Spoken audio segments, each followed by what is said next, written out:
namanya Lucia dan saya akan membahas tentang karya tulis ilmiah. Selamat mendengarkan. Nah, pertama pengertiannya. Pengertiannya itu karya tulis ilmiah adalah karya tulis yang dibuat untuk memecahkan suatu permasalahan dengan landasan teori dan metode-metode ilmiah. Nah, jadi landasan teori ini membahas tentang teori-teori yang membantu untuk memecahkan masalah di karya tulis. Sedangkan metode-metode ilmiah itu metode yang digunakan untuk memperlengkap serta memperjelas yang berisi fakta-fakta yang mendukung. Lalu ada tujuan. Tujuan itu yaitu sebagai wahana untuk melatih mengungkapkan pemikiran atau hasil penelitian dalam bentuk tulisan ilmiah yang sistematis dan metodologis. Nah, yang sistematis itu artinya urut, teratur. Nah, yang metodologis itu biasanya berisi tentang metode-metode yang sudah ditentukan. Lalu jenis-jenisnya itu ada makalah, skripsi, paper, dan tesis. Yang makalah itu menyajikan sebuah masalah yang penyelesaiannya mengandalkan dari berbagai macam data yang ada di lapangan. Nah, lalu skripsi. Skripsi ini dibuat oleh mahasiswa untuk mendapat gelar sarjana atau S1-nya.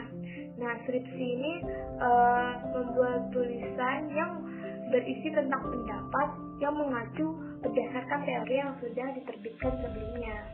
Jadi, pendapat tentang si penulis, tapi namun mengacu pada teori yang sudah ada gitu. Lalu paper ini sebutan khusus untuk makalah di kalangan mahasiswa. Nah, kaitannya itu dengan pembelajaran dan pendidikan sebelum menyelesaikan jenjang diploma S1, S2, dan S3. Nah, tesis itu karya tulis ilmiah mahasiswa untuk menyelesaikan program S1 dan S2-nya.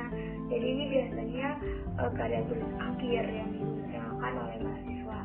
Serta untuk mengungkapkan pengetahuan baru yang didapat dari penelitian yang dilakukan oleh individu yang bersangkutan. Jadi penelitian yang mungkin diteliti oleh si penulis. Lalu ada karakteristiknya itu ada strukturnya berisi pendahuluan itu kata-kata atau kalimat yang berisi tentang untuk mengawali karya tulis. Nah, lalu ada landasan teori yang membantu memecahkan masalah yang sedang dibahas di karya tulis. Ketiga juga ada metodologi penelitian tentang penelitian yang sedang dicari tahu. Lalu ada analisis dan pembahasan untuk menganalisis landasan teori sama metodologi penelitiannya, serta pembahasannya agar dibahas bagaimana hasil penelitiannya. Jadi dibahas di pembahasan saran dan kesimpulan hasil akhir dari karya tulis ilmiah itu. Lalu ada komponen kerjanya, yaitu adanya daftar pustaka. Dan saat membuat daftar pustaka tidak boleh asal.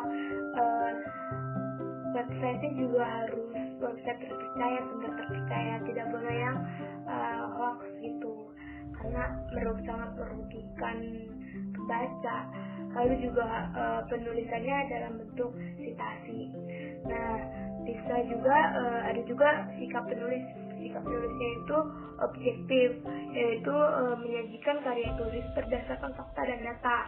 Jadi ya gak boleh loh, karena yaitu nanti pembaca jadi terpengaruh atau termakan hoaxnya, dan itu sangat merugikan. Karena kita harus menyajikan semuanya harus fakta dan jelas. Lalu ada juga tentang penggunaan bahasa itu harus baku. Lalu harus juga kalimatnya itu lengkap dan tidak bertele-tele. Nah, lengkap juga agar pembaca bisa jelas mengerti bagaimana rinciannya yang baik itu, bagaimana kalimat-kalimatnya bisa tidak setengah-setengah, lebih dia ngerti sekitar fungsi dan manfaat. Jadi fungsi dan manfaatnya itu awalnya dalam mempersiapkan karya tulis atau kegiatan ilmiah, sarana edukasi yang meningkatkan wawasan wawasan di bidang ilmu serta sebagai sarana diseminasi atau penyebaran informasi lewat atau melalui perkembangan di bidang ilmu atau bidang lainnya dalam masyarakat atau kelompok tertentu. Jadi itu saja penjelasan saya. Terima kasih. Nah, jadi komponen karya ilmiahnya, lalu ada komponen karya ilmiahnya adanya daftar pustaka. Jadi daftar pustaka ini tidak boleh asal. Sumber-sumber yang diambil harus terpercaya. Juga penulisannya harus menggunakan citasi seperti tercatat nama penulis dan lain-lain.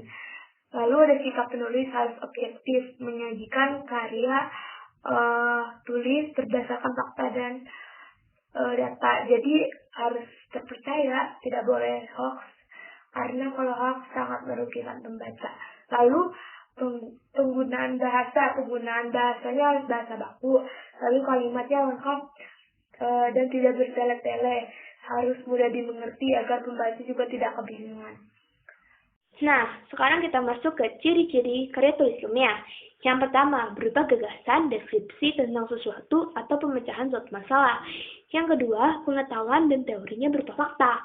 Jadi, tidak boleh hoax. Jadi, pengetahuan atau isinya itu harus fakta, ya, tidak boleh mengambil dari sembarang sumber. Dan yang ketiga, penulisannya secara sistematika, urut, teratur, dan sesuai dengan struktur yang sudah ditentukan. Terus yang keempat, ada menggunakan bahasa baku, juga serta banyak bahasa-bahasa istilah yang berkaitan dengan topik permasalahan. Serta fungsi dan manfaat. Jadi, fungsi dan manfaatnya itu awalan dalam mempersiapkan karya tulis atau kegiatan ilmiah, sarana edukasi yang meningkatkan wawasan di bidang ilmu, serta sebagai sarana diseminasi atau penyebaran informasi lewat atau melalui perkembangan di bidang ilmu atau bidang lainnya dalam masyarakat atau kelompok tertentu. Sekian dari saya, Stefania Olivia. Terima kasih telah mendengarkan. Sampai jumpa.